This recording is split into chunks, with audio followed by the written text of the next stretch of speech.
March. You should have recorded that, Tiffany. That was good. Okay, let That me was good. resay it then. All right. Well, thank you everyone for joining today.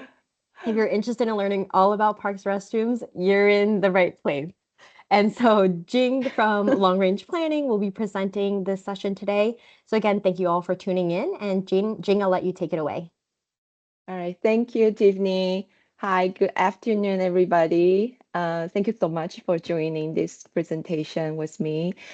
Today we're gonna talk about bathrooms in our parks. So I'm Huang. I'm a research planner at Long Range Planning in Park Planning and Stewardship Division with Montgomery Parks. And today's presentation, I'm going to talk about first the process of this mapping, exercise and the applications and where we are right now and some interesting findings from this data.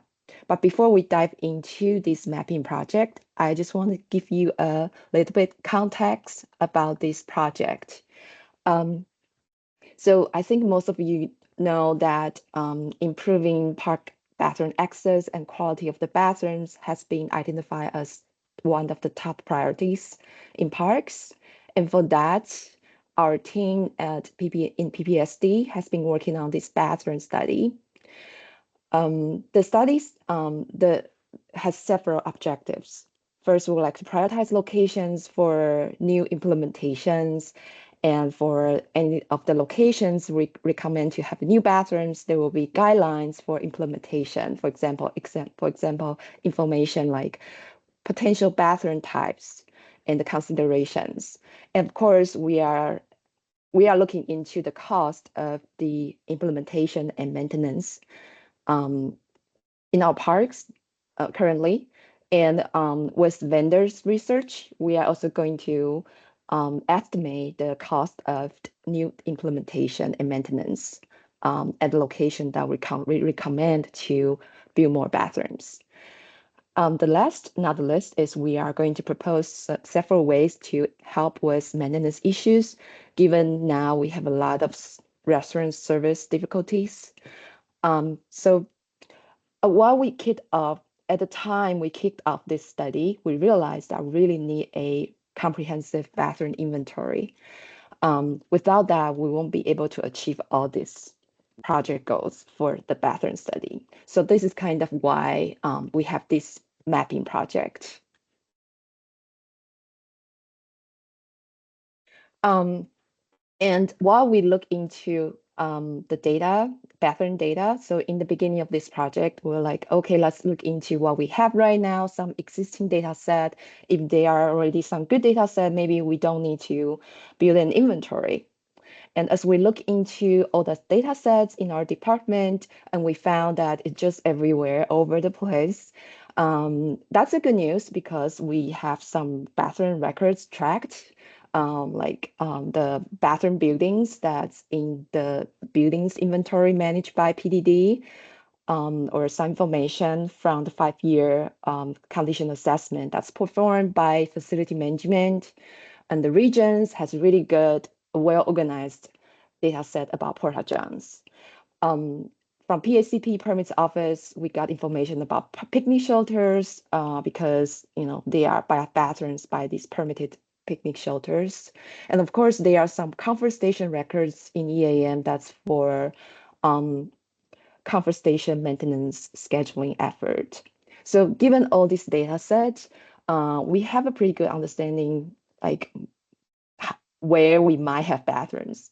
But the issue is there's no complete records. We want to know where they are, and not just where exactly they are. We like to know what exactly is in this bathroom, what are the features, and also the operation hours, the maintenance schedules. All this information is needed for our bathroom study. But given our timeline for the study, we don't really have the labor to do the work. So these challenges highlights that there's a need for department-wide collaboration, and there's a need for smart mapping so that we can have a reliable inventory in a more cost-effective way. So this is when we kind of initiated this bathroom mapping project. The goal is to create a complete inventory of restaurants across the park system.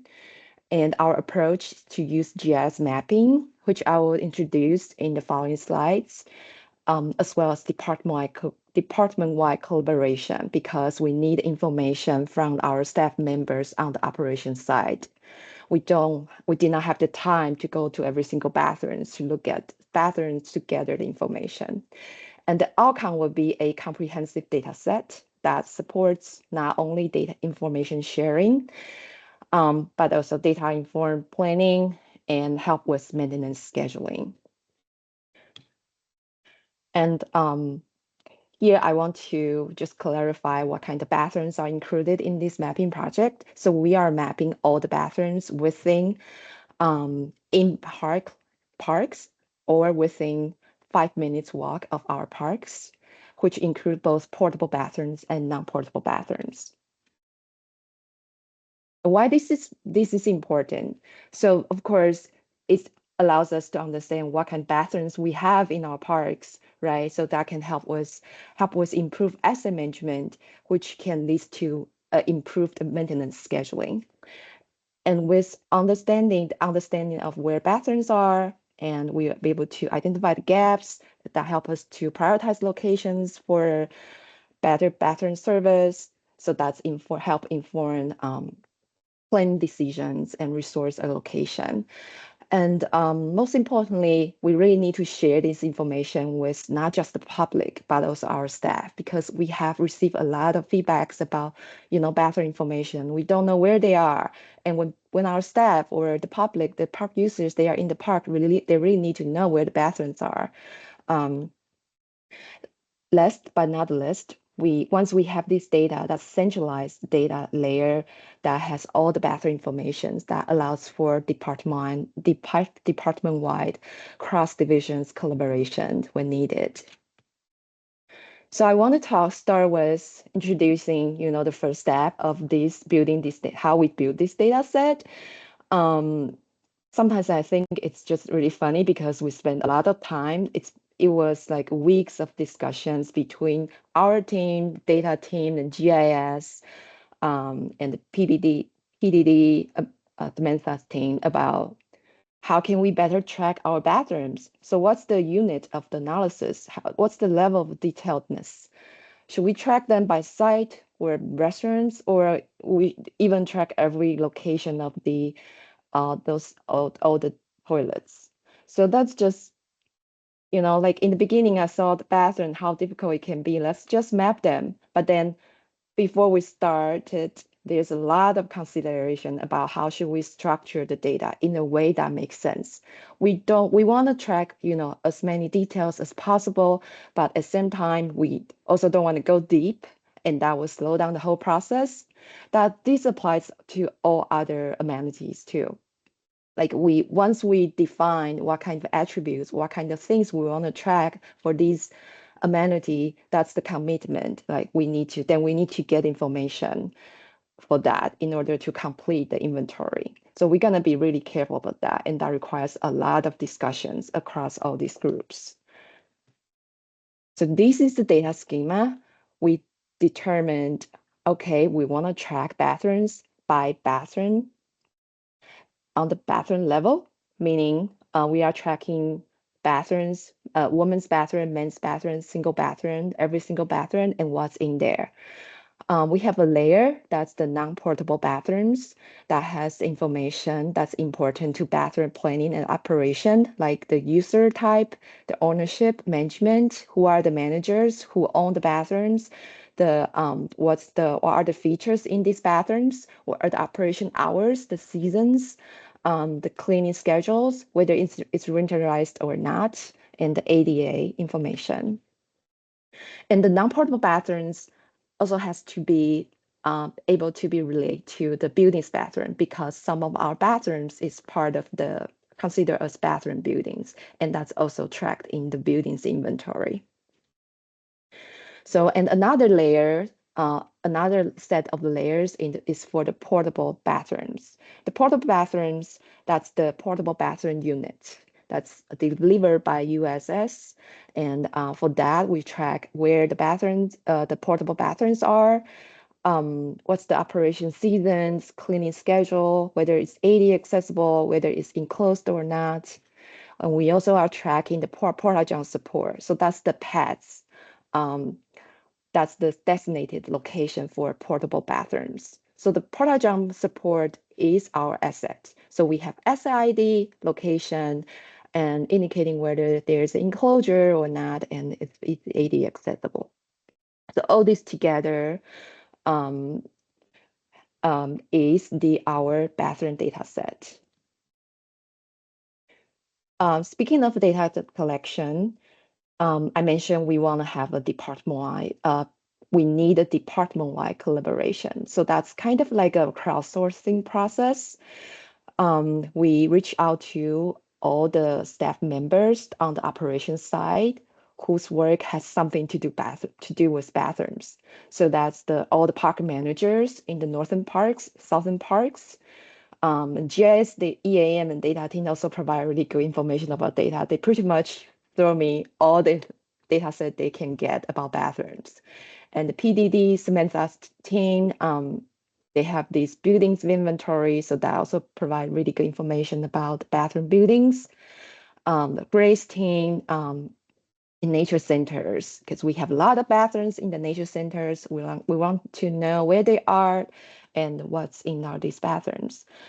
Stephanie's team in public gardens, Cheryl's team and with the museums, permits office about all the permitted facilities where we have bathrooms, property management, all the rental properties where we have bathrooms, enterprise facilities, public-private partnerships. So we reach out to all these public-private partnerships like Maryland Soccerplex, museum, to inquiry about the bathrooms. We also talk to the managers at county public facilities that's on our parkland or nearby our parks, like the public libraries, rec center, senior center, swimming center. So all these staff, all these people help us to build this bathroom inventory to provide really good information. And along with the park planning editor, which is a web map application built by GIF team, that allows us to really quickly map all the park bathrooms and enter all the information while we were talking to all the staff who were able to provide the bathroom information. And the mappers, so in the beginning of the project, we have all the park planners involved, but we realized we all have multiple projects going on. We just couldn't committed to the entire mapping project. So that's when we hire a GIS specialist to kind of power through the entire project. So now we have this really good data set. This is the video just showing you how we use GIS, the park planning editor, to map bathrooms while we are having meetings with all the staff who has bathroom information. It allows us to drop a point on the map and then enter all the information about bathrooms that we want to track, like location type, owner, manager, user type, all that details, like number of toilets, urinals, operation hours, maintenance schedule, maintenance frequency, whether it's winterized or not, whether it's lighted or not.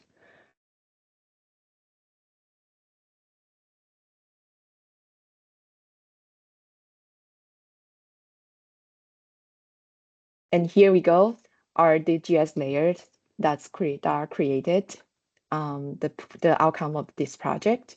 So through these are all published on AGO. So you will be able to search for these layers by the keyword non-portable bathrooms, portable restroom locations, to locate where these layers are. And these layers has all the information, like when you open the layer, you can see, click on every single location and then you can see all the information that we've entered, collected for every single bathroom. So here I want to show you some of the findings that I think is interesting. So after all this work, we found that across our parks, there are more than 400 permanent bathroom locations in parks. That counted all the single bathroom, women's bathroom, men's bathroom, and all that. And that's more than 800 toilets counted in our layer. And that's across 160 permanent bathroom sites. And we have 189 portable bathrooms in parks. That's owned by USS,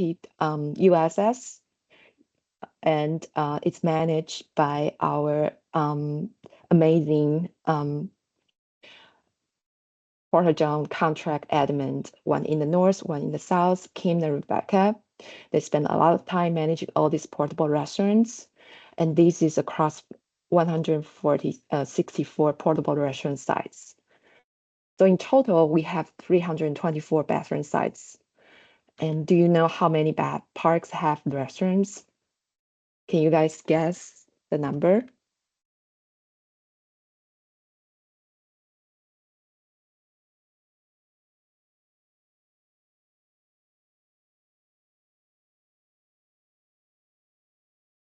Is anyone guessing the number? You can type that in the chat. Nothing in the chat yet. Okay.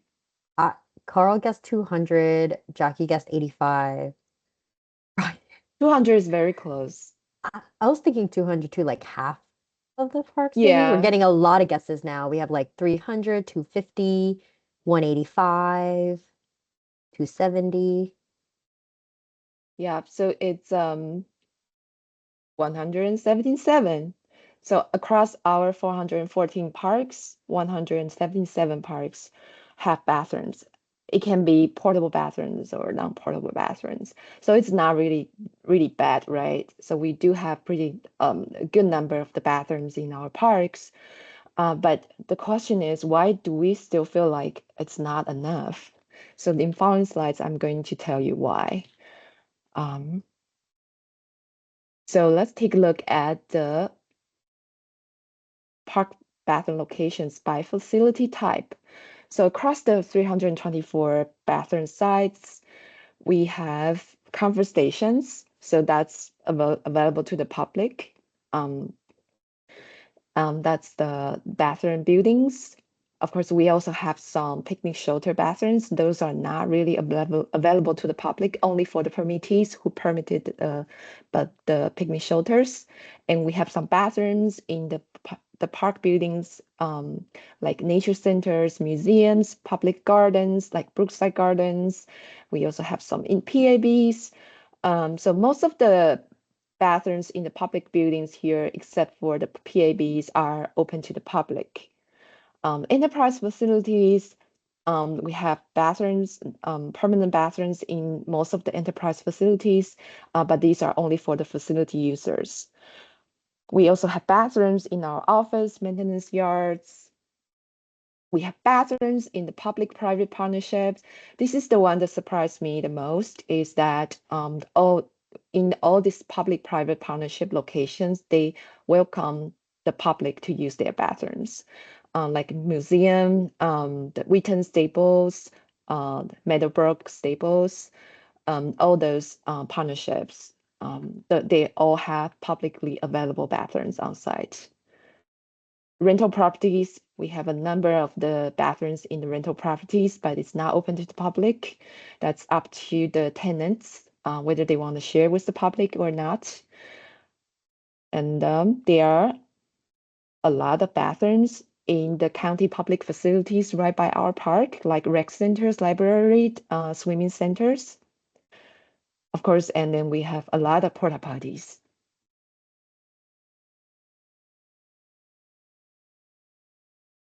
So this is a chart showing the bathroom sites by facility type across the 324 sites. not surprising. It's not a surprise that half of these locations are portable bathrooms.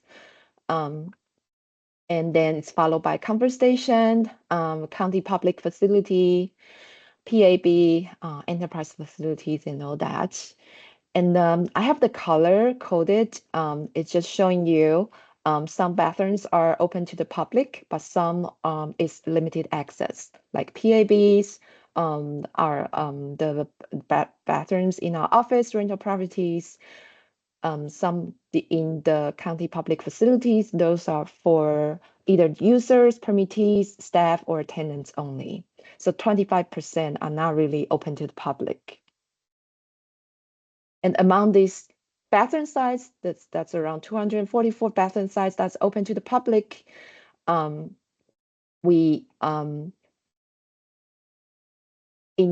has seasonality. So right in the summer, that's the number we can see. We got a lot of porta johns, right? Conversations, museums, nature centers, and gardens. But in winter, the number dropped down to 38%, only 38%, dropped down to 92 sites that have bathrooms. So most of the porta johns are seasonal. A lot of porta johns are seasonal units, which means it will be removed during winter season. And the conversation, about 2/3 of them are winterized, or either winterized or just not open in winter. So that's tell us why we feel like the bathroom access is not as good. It's just because the user, the type of the users that can access the building, and also it differs by season. And this slide, I want to share what kind of amenities that we have in this, in terms of the percentage in this bathroom. So across our all permanent bathrooms, most of them are flushing toilets, the conventional toilets. Only one that's a vault toilet. Anybody want to guess where it is or knows where it is, this vault toilet?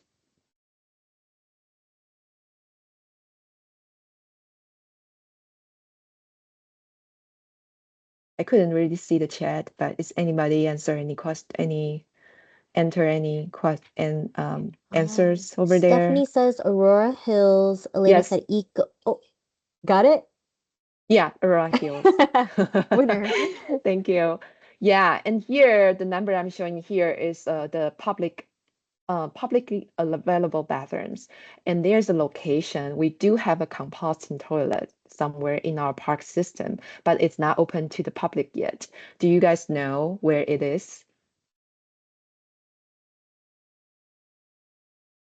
Michelle says Black Hill Seed Class. Right, that's Seed right. Classroom. A few people saying Seed Yeah. Classroom. Yeah, we have a composting bathroom in the C classroom in Black Hill. I think I've talked to the manager, and I think it's about to be ready to be used by the program participants. So that's a good news. And soon this can be added to as the consider as the bathrooms that's available to our program participants or facility users. Other numbers that's interesting, among all these sites we have non-portable bathrooms, only 36% provides all gender restaurants, and 63% provides changing tables, which is pretty good, I think. And then we have one location that has the changing table for grown up. Do you know where it is?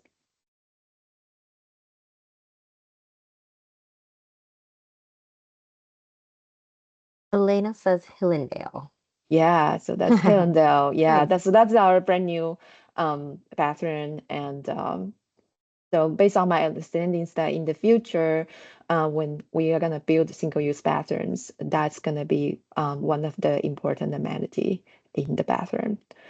And in terms of accessibility, so right now we are looking at the accessibility that's fully accessible. So that's up to is meeting our accessibility standard. That's only 15%. Of course, there are some bathrooms that it's pretty spacious and it might look like ADA accessible, but it's not really meeting the standard, so it's not included here. Okay, some facts about our portable bathrooms.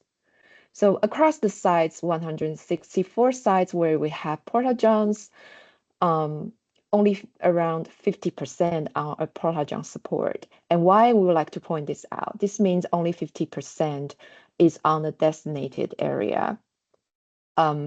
So in a lot of our parks, we don't really have a designated area for porta-johns. That's really easy for the vendors to, locate, to install the porta-john, to deliver the porta-johns in the wrong location. And with porta-johns means it's ADA accessible, but without porta-johns, sometimes it's on the grass, in the parking lot. It's not guaranteed whether it's ADA accessible or not. And around 33% are enclosed. So for some of you don't really know what enclosure means. It means it's this wooden structure outside of the porta-john unit that's provide privacy and it should look better in our parks. That also can prevent overturning. Only 33% of locations we have this kind of structure. So it's better we figure out where we should improve this. In terms of ADA accessibility, I think we do a really good job at trying to make sure we provide ADA compliant units across all the locations where we have porta-john bathrooms. So 98% of the units are ADA accessible. 98% of the sites offer ADA accessible, ADA compliant units. However, because a lot of locations we don't have porta-john pads, meaning half of the locations are not really ADA accessible. So this is the number we need to keep in mind for our bathroom study. In this slide, I just want to show you, based on the numbers that we have, we also be able to understand in general the bathroom access in our parks. So if we look at this by park type, you can see in the local parks, around 70% of the parks, we offer bathrooms, any kind of bathrooms. And most of them are portable bathrooms. We only offer portable bathrooms at those locations. And some of the neighborhood parks, we offer bathrooms, portable bathrooms. And you can see these local park and neighborhood parks, some of them have permanent bathrooms. It's just because it's either Hillendale or it's Aurora Hill, or it's next to a county public facility where they are permanent bathrooms. Stream Valley parks, consider there are not a lot of key amenities in these Stream Valley parks, so we don't really have a lot of bathrooms offered there. These 7 locations are either happen to next to a county public facility, or these are the trails like the Cycle Creek, Rock Creek, these popular trails that got used a lot where we have portable bathrooms by the trailheads. Special parks like Woodlawn Historical Park, some of our special parks where we have the museums. So that's the locations we might have. We have permanent bathrooms or provide portable bathrooms, just because of the demand for the use. Regional recreational parks, it's pretty good coverage. All the developed recreational parks and regional parks, we make sure we provide bathrooms. But there's only one regional recreational parks where we don't have permanent bathrooms. Do you know where it is?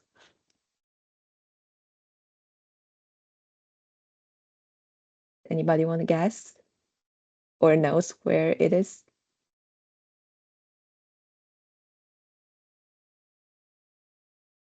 We've got a few guesses. We got MLK Northwest Branch.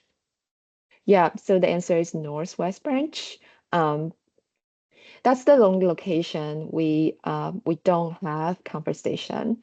That's also the location where we only have the key amenity, the control access fields in the parks, and those are only permitted in summer from April to October. So that's why we have portable bathrooms instead of the permanent bathrooms at this location. And about MLK, we do have some conversations there, 2 conversations by the playground and 1 conversation by the ball fields. But thank you for the answer.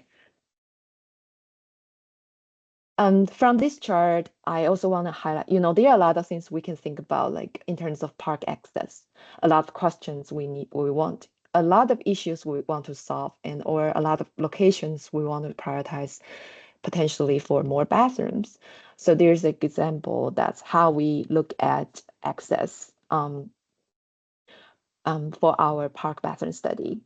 So look at these 94 locations in local parks where we have portable bathrooms. So these are locations we can start to think about, well, if we would like to prioritize any of this for a upgrade, like consider permanent bathrooms at any of these locations. The reason is because there's a need for bathroom, but we need to look into like visitation, look further into visitation numbers based on permits, or whether there's a cluster of key amenities that kind of invite a big crowd during weekends or holidays, or there will be a park refresher. That means we will have new amenities that will be appealing to park users. There will be a big crowd in the future, and if there's access nearby, and also looking at park porta johns that's on site, if there's any issues that, or like if that's just those porta just don't work well at this location because the high usage volumes. So these are all the considerations that a lot of exercise we're going to do for the bathroom study. Another thing I want to call out here is the recreational and regional park. So look at here, we got pretty good coverage, right? But a lot of our regional recreational parks are really big. So we cannot just look at this number and say, oh, that's pretty good park access. We don't need to worry about any of this. So next, I want to show you how do we evaluate service coverage in these regional recreational parks, and I take Wheaton Regional Park as an example. The map here is showing the service area of the permanent bathrooms and the portable bathrooms in Wheaton Regional Park. The orange service area are these are the permanent bathrooms. So you can see the bathrooms in Nature Center, Brookside Garden, by the playground, the one by the ball fields. And the pink service area is the service area of the portable bathrooms. And we have one by Wheaton Sports Pavilion, one by the ball fields. So that's coverage in the summer. In the winter, you can see it's still pretty good, right? It's big. The coverage is pretty good across all these locations where we have key amenities. However, you can also see the gap in the ball field. In the near future, we are going to have Action Sports Park, and for that project, there will be a bathroom. And the reason just because there's the bathroom by the ball fields. It's actually more than 5 minutes away from the locations for the Action Sports Park. So this gap service analysis kind of align with what we are gonna build in this park, and it's gonna close the gap in this area. But it's not just about location wise. It's also about time, operation hours. So like I showed you before, Wheaton Regional Park in general has pretty good bathroom service coverage. However, when we look at the times of a day, we can see some gaps. So especially in the Brookside Garden area, in Brookside Garden, the bathrooms is in the visitor center or the bathrooms is in the nature center buildings. When these buildings are not open, like early in the morning or late afternoon after 5, when we still have a lot of park users in the area, especially in summer, there's no bathroom access in this area. So that's the gap we identified through this analysis, which is also aligned with a lot of feedback that we got from the users. For example, this one that we received in the summer this year, Brookside Garden is visited by thousands of adults, children, and it's especially before and after the bathrooms are open in hot weather, but we don't have any bathrooms available at that time in the area. So that highlights the issue. And the similar analysis can be performed in other regional recreational parks too, that help us to identify the service gaps across the locations and over time. And the last, I want to share another application is the information sharing. So this is video already started. So this is the map application that created by the GIS team to share. It's using the bathroom layers so that, and then create this platform to share with our staff so that everybody can know where the bathrooms are. And you can use this QR code to get to this page. So it's very easy to use. Like here, assuming I want to look for Ready Branch, Stream Valley Park. Sylvia, you guys are gonna have a Week Warrior program in December. So you would like to know if there are bathrooms here. So you can search for the bathroom in this area. Sorry, going really quick.